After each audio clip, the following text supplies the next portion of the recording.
mu gihe ingabo z'umuryango SADC ziri mu minsi ya nyuma muri Repubulika ya Demokarasi ya Kongo nyuma yo gutsindwa urugamba n'abarwanyi ba M23. Abasirikare n'abapolisi ba Repubulika ya Demokarasi ya Kongo bahungiye mu bigo by'ingabo ziri mu butumwa bw'amahoro bw'umuryango w'abibumbye MONUSCO biherereye mu mujyi wa Goma, nabo nyuma yo gutsindwa n'abarwanyi b'ihuriro AFC M23 mu mpera z'ukwezi kwa mbere muri uyu mwaka, nabo batangiye koherezwa i Kinshasa. Ibikorwa byo gucyura abasirikare n'abapolisi badafite intwaro nabo mu miryango yabo byateguwe na komite mpuzamahanga y'umuryango Croix Rouge nyuma yo kubisaba MONUSCO, AFC M23 na Minisiteri y'Ingabo ya Repubulika ya Demokarasi ya Kongo. Umuyobozi w'uyu muryango wa Croix Rouge muri Repubulika ya Demokarasi ya Kongo, François Moreon, yavuze ko iyi komite yafashe icyemezo cyo gutanga ubufasha bwo kohereza abasirikare n'abapolisi Kinshasa mu kugabanya ibibazo bashobora guteza. Ati iyi nshingano nk'ubuhuza butabogamye yafasha mu gukemura ikibazo gikomeye cy'ubutabazi binyuze mu kugabanya ingaruka cyagira ku baturage. Igisirikare cya Repubulika ya Demokarasi ya Kongo ku itariki ya 30 y'ukwezi kwa kane cyemeje ko igikorwa cyo kohereza abantu Kinshasa kirimo kuba, gishimira MONUSCO kuba yaremeye kubacumbikira mu bihe bigoye, ndetse na Croix Rouge irimo kubafasha kuva i Goma. Hifashishijwe bisi nto mu gutwara abasirikari, abapolisi nabo mu miryango yabo, zose zashyizweho ibitambaro by'umweru nk'ikimenyetso cyerekana ko badafite umugambi wo guhungabanya umutekano. AFC M23 yemeza ko ubwo yafataga Goma, ibigo bya MONUSCO byahungiyemo abasirikari 200,000 ba Repubulika ya Demokarasi ya Kongo. Yashinje ingabo za Loni kurekura 800 muri bo, hasigaramo 1,200. Gusa nubwo bivugwa ko hari ubwumvikane burimo kubaho nk'ubwo bwo guhinzira aba basirikare bahungiye muri MONUSCO ubwo umujyi wa Goma wafatwaga, n'ubu ngubu hari inkuru zivuga ko ihuriro AFC M23 rirwanya ubutegetsi bwa Repubulika ya Demokarasi ya Kongo ndetse n'ingabo z'iki gihugu bakomeje guhanganira muri teritwari zitandukanye z'intara ya Kivu y'Amajyepfo. Iyi ntambara irimo kuba mu gihe ku rundi ruhande harimo hasinywa amasezerano y'amahoro hagati ya M23 na leta ya Kongo, ndetse harasinywa amasezerano y'ubwumvikane no kurangiza ubushyamirane hagati ya Repubulika ya Demokarasi ya Kongo n'u Rwanda. Gusa muri Kongo w'intambara iracyakomeje. Hari kera igihe umuntu yakundaga umwuga runaka akagorwa no kubona ishuri ryiza riwumwigisha. Y'ukwezi kwa kane yavuze ko u Rwanda na Repubulika ya Demokarasi ya Kongo n'ibihugu bibikikije bigiye kubona amahoro. Ati dufite amakuru meza ku Rwanda na Repubulika ya Demokarasi ya Kongo. Ati ndatekereza ko u Rwanda na Kongo bagiye kubona amahoro ndetse n'ibindi bihugu bike kikazaba ari ikintu cyiza. Ati mu by'ukuri twizeye ko bizatanga umusaruro. Minisitiri w'Ububanyi n'Amahanga n'Ubutwererane w'u Rwanda, Ambassadeur Nduhungirehe Olivier, yavuze ko u Rwanda rwifuza ko amasezerano y'amahoro yagerwaho vuba, ashimangira ko amahoro atabonekera mu nzira y'ubusamo. Ati intumbero yacu ni ukugera ku masezerano y'amahoro mu gihe cya vuba. Ati nta nzira y'ubusamo, tugomba gukora ibikomeye tugakemura ikibazo mu buryo bwa nyabwo rimwe rizima.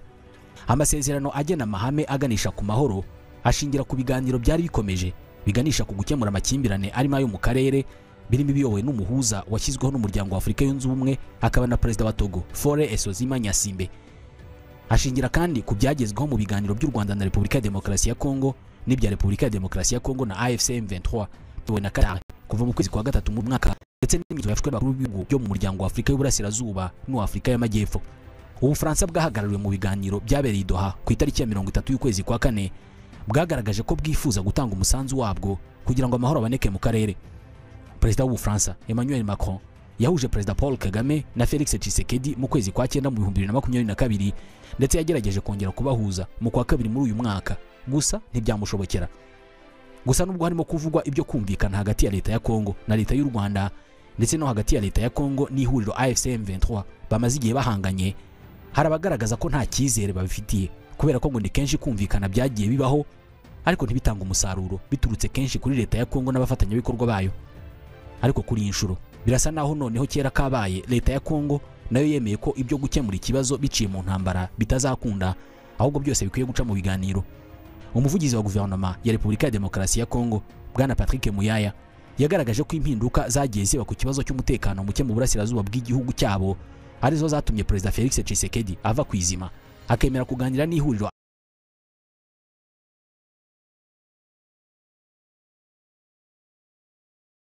AFC M23. Mbere yuko abarwanyi ba AFC M23 bafata umujyi wa Goma mu mpera z'ukwezi kwa mbere muri uyu mwaka, Perezida Tshisekedi yavuze inshuro nyinshi ko adateze kuganira na AFC M23. Icyo gihe yitagira ihuriro umutwe w'iterabwoba arishinja gukorera ibyaha byinshi mu burasirazuba bwa Kongo.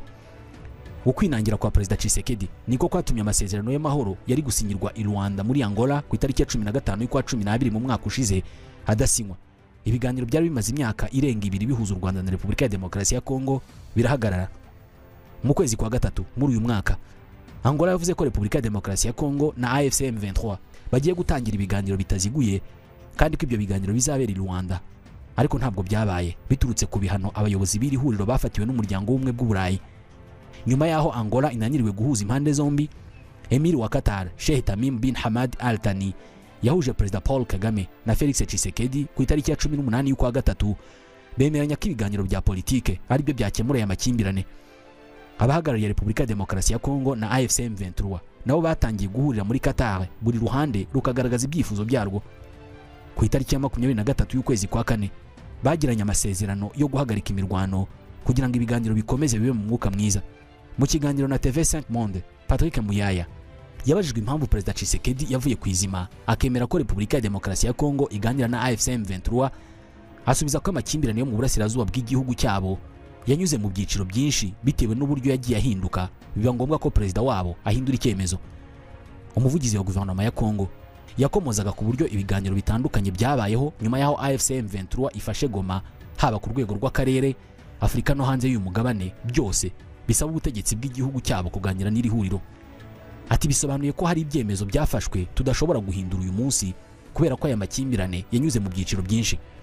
Ati uyu munsi ntabwo twakwibagirwa ko hari ingamba z'ubutabera zashyizweho zizatuma abantu baryozwa ibyo bakoze. Ati ibyo bizakorwa igihe nikigera. Ati ariko tugomba kureba uburyo iki kibazo cyagiye gihinduka. Muyaya yagaragaje ko icyakoze ukwinangira kwa Perezida Tshisekedi kwagize umumaro kubera ko ngo kwatumye ibikorwa bya AFC M23 ndetse n'iby'u Rwanda bigaragara mu buryo buhagije ngo bituma u Rwanda rufatirwa ibihano.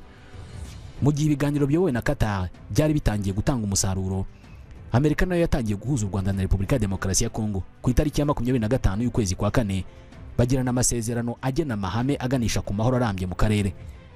Amerika yinjiye mu buhuza bw'ibi bihugu nyuma yaho mu kwezi kwa kabiri mu 2025 Perezida Tshisekedi yasabye Amerika kwinjira mu bikorwa byo gucukura no gutunganya amabuye y'agaciro aba muri Kongo kugira ngo nayo izayifashe kugarura amahoro n'umutekano. Mu gihe hari abibaza niba Amerika idashaka inyungu zayo bwite muri Repubulika ya Demokarasi ya Kongo, Patrick Muyaya yavuze ko igihugu cyabo kitazemera ko inyungu gifite mu mutungo wacyo zikorwaho. Ku rundi ruhande kandi, abanyapolitike batavuga rumwe n'ubutegetsi bwa Repubulika ya Demokarasi ya Kongo babona ko iki gihugu n'u Rwanda bikwiye kwifatanya mu gukemura ibibangamiye umutekano ku mipaka yabyo. Abanyapolitike barimo Joseph Kabila, Martin Fayulu, Moise Katumbi na Delice Sanga. Abangaba batanze ubutumwa mu gihe Leta Zunze Ubumwe za Amerika na Qatar bakomeje gufasha ibi bihugu gukemura amakimbirane bifitanye. Bavuze ko kwemera impungenge z'u Rwanda na Repubulika ya Demokarasi ya Kongo ku bibangamiye umutekano wabo ku mipaka ngo byafasha mu kubishakisha ndetse no kubirwanya. Kabila na bagenzi be baragize bati duhamya ko kwemera impungenge z'umutekano wa Repubulika ya Demokarasi ya Kongo n'u Rwanda ku mupaka byatuma habaho ubufatanye bw'inzego z'umutekano mu gutahura ndetse no kurwanya ikibazo kibangamiye impande zombi. Bagaragaje kandi ko buri gihugu kwirinda kwifashisha imitwe yitwaje intwaro gihungabanya umutekano w'ikindi kubera ko bishobora kubangamira amahoro y'akarere kose. U Rwanda rushinja ingabo za Kongo gukorana n'umutwe wa FDLR umaze imyaka myinshi ufite umugambi wo guhungabanya umutekano w'u Rwanda ngo zikaha ubufasha burimo intwaro n'imyitozo ya gisirikare. U Rwanda rwasobanuye ko kuva mu 2018 FDLR yarugabyeho ibitero birenga 20, biba ngombwa ko rushyira ingamba z'ubwirinzi ku mupaka mu rwego rwo kurinda umutekano w'abanyarwanda n'umutungo wabo. Nubwo ingabo za Repubulika ya Demokarasi ya Kongo zikorana na FDLR, nazo zemeza ko uyu mutwe wagize uruhare rukomeye mu bikorwa byo guhungabanya umutekano w'abanyekongo kuva washingwa. Umuvugizi w'ingabo za Repubulika ya Demokarasi ya Kongo, General Major Sylvain Ekenge, mu kwezi kwa kane mu 2024 yavuze ko mu barenga miliyoni 10 bishwe mu myaka ishize muri Repubulika ya Demokarasi ya Kongo, FDLR ifite ijanisha rinini mu guteza impfu muri aba. Repubulika ya Demokarasi ya Kongo nayo ishinja u Rwanda gufasha umutwe witwaje intwaro wa M23 ugenzura ibice byinshi mu ntara ya Kivu y'Amajyaruguru na Kivu y'Amajyepfo. Gusa u Rwanda rwabihakanye kenshi, rugaragaza ko ibi birego bigamije kuyobya uburari. Mu gihe bisa naho abanyapolitike barimo kugaragaza ko bashyigikiye ko hakwiye kuba amahoro hagati ya Kongo n'u Rwanda, ubutegetsi bwa Repubulika ya Demokarasi ya Kongo nanone ntiburashirwa kubera ko ngo barakurikirana Joseph Kabila mu butabera mu byashinjwa ngo harimo no gukorana n'u Rwanda. Kuri iyi ngingo, Minisitiri w'Ubutabera wa Repubulika ya Demokarasi ya Kongo Constant Mutamba yavuze ko kwemera impungenge z'umutekano wa Repubulika ya Demokarasi ya Kongo ku mipaka ngo byafasha mu kubishakisha ndetse no kubirwanya. avuga ko ubushinjacyaha bw'igisirikare bwasabye Sena kwambura Joseph Kabila ubudahangarwa kugira ngo bumukurikirane. Yamenyesheje ko ubushinjacyaha bwa Repubulika ya Demokarasi ya Kongo ku itariki ya 30 y'ukwezi kwa kane bwasabye Sena ya Kongo kwambura Senateur Joseph Kabila ubudahangarwa kugira ngo akurikiranweho ubugambanyi, kuba mu mutwe utemewe, ibyaha by'intambara n'ibyaha byibasiye inyoko muntu. Yavuze ko Kabila adakurikiranwa nk'uwahoze ari president, ahubwo ngo akurikiranwa nk'umusenateur. Kabila yabaye perezida wa Repubulika ya Demokarasi ya Kongo kuva mu 2001 kugera mu 2019 ubwo yinjiraga muri Sena. Ubutegetsi bw'iki gihugu